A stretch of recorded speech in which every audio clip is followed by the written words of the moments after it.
Germán, la semana pasada dejamos a Galdós en un año de descanso y de reflexión, en 1879. Y ahora nos toca el año 1881 con la publicación de La desheredada, ¿verdad? Efectivamente. Bueno, hemos dejado atrás la primera manera y hemos dejado atrás los episodios nacionales, a los que en el futuro le dedicaremos una atención monográfica en una de nuestras De charlas, acuerdo. porque es muy importante la aportación de los episodios nacionales. Ahora, la segunda manera narrativa, como dije el otro día, empieza con la desheredada, y la desheredada ya es otro universo literario. Es el universo literario moderno. Galdós, como dijo Ricardo Bullón, mi padre, Sí. es un novelista moderno. Y lo va a mostrar en estas novelas.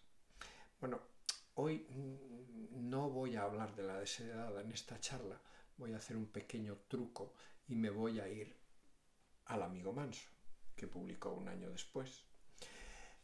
¿Por qué? Porque el Amigo Manso es el perfecto ejemplo de este novelista moderno del que quiero hablar. Vale.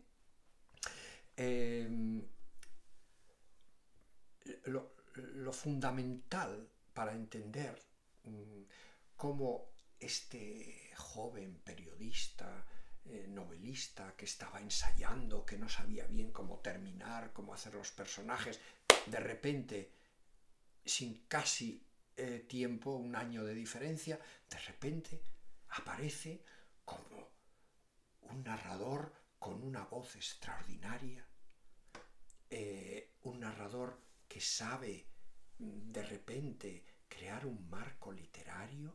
Sí. Es decir, en El Amigo Manso, no lo olvidemos, el personaje nace de una gota de tinta y desaparece al final en una gota de tinta. El marco literario. Vaya Lo que novedad. algunos llaman la metaficción, Sí, sí. pero nosotros no lo llamamos metaficción, sino marco literario. Vale. Voz literaria del que está contando, marco literario y la acción. Me dan ganas de entrar en más aspectos, pero ya entraremos como la visualización, las imágenes, las metáforas, todo lo nuevo que aparece en estas novelas, que es impresionante. Necesitaríamos un contexto de literatura comparada, de bellas artes, para poder entenderlo. Es decir, Galdós de repente, como que en la primavera, ¿no? Ahí está, de repente florece esta novela, ¿no? Con estos tres elementos. La historia literaria siempre, cuando trata esta segunda manera narrativa, habla del naturalismo, lo cual está muy bien. El naturalismo, el positivismo son la base filosófica, etc. Pero en realidad lo que estas novelas son, y eso son novelas que ocurren en la mente de los personajes, y esa sí que es una gran novedad. Es decir, de repente Galdós parece descubrir que pertenece a esa trayectoria literaria universal que es el Quijote, que es Hamlet de Shakespeare, o incluso Crimen y Castigo de Dostoyevsky, ¿no? De obras que ocurren en la mente de los personajes. Y de Henry James, quizás. Y acabas de decir la palabra clave, y de Henry James. Cuando hablamos de naturalismo y Galdós, hablamos de Zola. Sí. Y cuando hablamos de literatura y Galdós, tratan de hablar de Flaubert. Pero yo creo que el novelista que más se le parece es Henry James. Sí. He de decir, y esto es importante, que Galdós nunca lo leyó.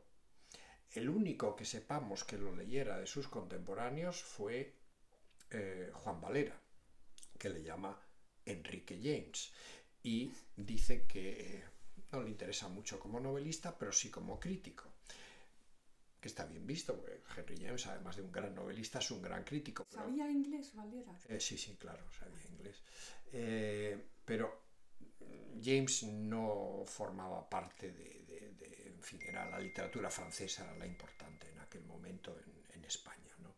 Entonces, pero Henry James aquí es muy importante porque como digo, estamos ante novelas de la mente, novelas psicológicas, novelas que ocurren en un espacio que no es el espacio palpable de la calle, etc. Entonces, este es el gran paso.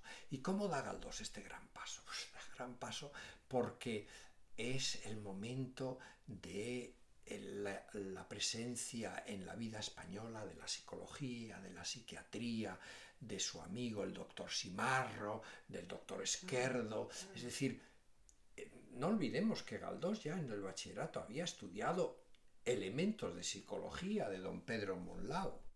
Es decir, que Galdós había estudiado psicología en el colegio y había conocido a Simarro, a esos que eran los que estaban fundando, abriendo estos caminos para entender que el hombre no solo camina sobre la tierra, sino que el hombre es un ser pensante, un ser que siente, que piensa, que su mente dirige una parte de su ser, de su eso que decimos ahora de estar estoy deprimido, estoy contento, etcétera, ¿no? Claro. Esto es lo que entonces estaba describiendo, estos estados mentales, ¿no? Y esto es lo que Galdós va a traer a la novela.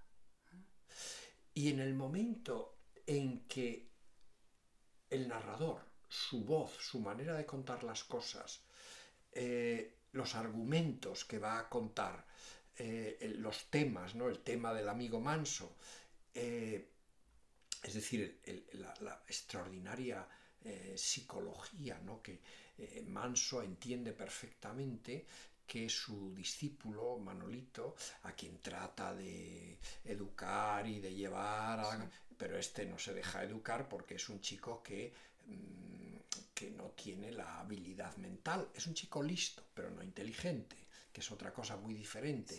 Entonces, Manso está ahí y Galdós explicándonos que el comportamiento humano, el comportamiento mental, es un comportamiento que puede ser como el de Manso, el de un profesor de filosofía, o puede ser como el de Manolo, que es un chico muy majo, que se deja llevar por los goces de la vida, ¿no? Y que habla muy bien. Manso, cuando tiene que dar una conferencia, aburre a las hormigas, mientras que Manolito, con 4 frases y 4 bobadas, es capaz de dejar prendidos de su palabra al auditorio, ¿no? Es decir, que Galdós empieza a descubrir esas variantes en la vida humana, ¿no? que van más allá del comportamiento puramente social que hemos visto en la primera manera. Claro. Es una manera totalmente diferente. Que es más bien la sociedad allí con prototipos, ¿no? Claro, es efectivamente. Y luego es importante y muy importante que Galdós, y en esto se diferencia de Henry James, Galdós, su voz narrativa, la voz narrativa que va a ir creando, es una voz en que nunca vamos a perder la esperanza. En toda esta serie narrativa, excepto en la última novela, que es Miau, donde el personaje al final se suicida, tenemos un narrador que nos va contando la historia y siempre tiene la esperanza al fondo. Mientras que Henry James, como digo, era más analítico y tal, entonces él sí deja a los personajes colgados ante el abismo. Bueno, y siempre me parece que está como más distanciado de sus personajes, ¿verdad? Claro, más distanciado, efectivamente. Galdós está más cerca de él, porque Galdós siempre está cerca del personaje y del lector. Entonces, ahí es donde estamos, ¿no? Entonces, bueno, quisiera decir simplemente que el amigo Manso es lo que luego, y esto lo reconoce Unamuno en una de sus cartas, es una nivola, es una novela de acción interior, como las que va a escribir luego Unamuno. Claro. Entonces, ahí tenemos esa confirmación de que Galdós estaba ampliando el territorio de la novela. No ideológicamente, no la arquitectura jugando con ella, sino realmente creando unos textos con una contundencia estética, artística, ¿no? Donde tenemos al narrador, tenemos el juego metaliterario y tenemos un tema extraordinario, ¿no? El tema del profesor krausista que fracasa con su discípulo, sí. ¿no? Pero, en fin, este es el primer, digamos, movimiento. Me da pena no decir más porque es muchísimo más lo que hay en este. Claro, pero lo dejaremos aquí por ahora y seguiremos la próxima vez con La desheredada. Muy bien. Muchas gracias.